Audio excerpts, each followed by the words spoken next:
The idea is that very soon we're going to go into a coffee break and also different rooms with each of the career path. But I thought there might be actually questions that would be good to address for everyone that is here with a different career path. So I think we have time for 1 or 2 questions. Does anybody want to ask something to any or more than one of the career panelists? Hello, everyone. All right, hopefully you can hear me. My question is, we've talked a lot about today about mentorship and how important that is to finding your role and finding where you want to go. So how do you all use mentorship either in your current role, or what advice would you give to mentors who are working with graduate students and postdocs who may want to go into these types of roles? I've been very lucky to take part in many mentorship training programs, both through ABRF, as well as other ones. The one I haven't yet been able to do is the Northwestern business management and skills, but I found that many of the professional development ones include mentorship, and that's one thing UNC was really invested in. They got an NSF grant for mentoring faculty. And because of my role change at the time, that was all accessible to me. And they put a big amount of emphasis on the fixed term track. So now there's this network of faculty on campus, many of them from underrepresented early career groups that were partnered with sponsors on campus that were higher up. And I've done 3 or 4 of those programs. The one I'm in now is specifically on coaching and learning how to bring those skills to management, which is slightly different than mentorship. I think I can only really answer about non-formal approaches, which I guess is the benefit of having a panel.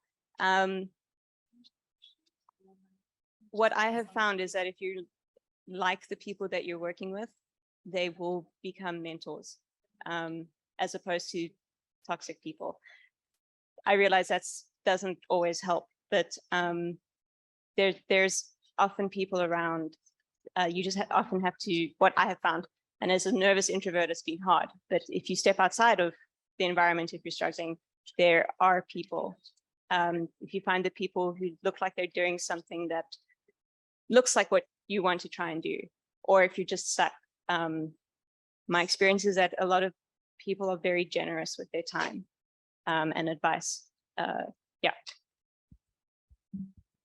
Yeah, I don't think that I have much to add to what Karen just said, because that really goes along with my experiences as well, that it's, you know, in the careers that involve moving a lot and going to a lot of different labs, where as researchers, you're often not, especially as junior researchers, you're not often in control. You can end up being in situations that are suboptimal. Let's say this very politely. But you can also end up in great situations, and then the mentorship is easy because you have it there.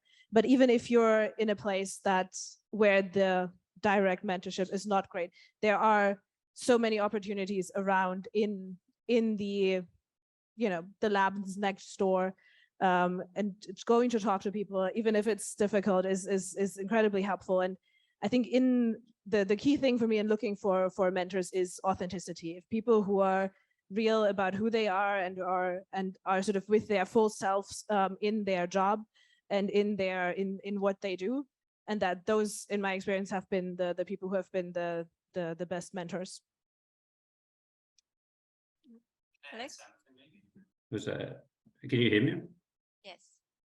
So yeah, the one thing, the question was like, any advice for mentors?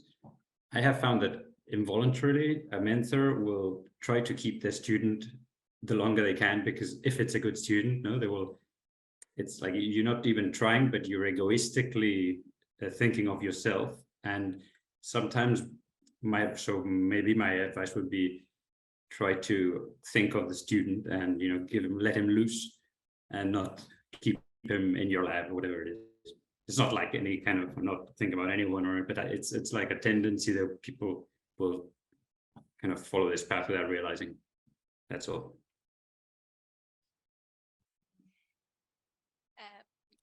One more question?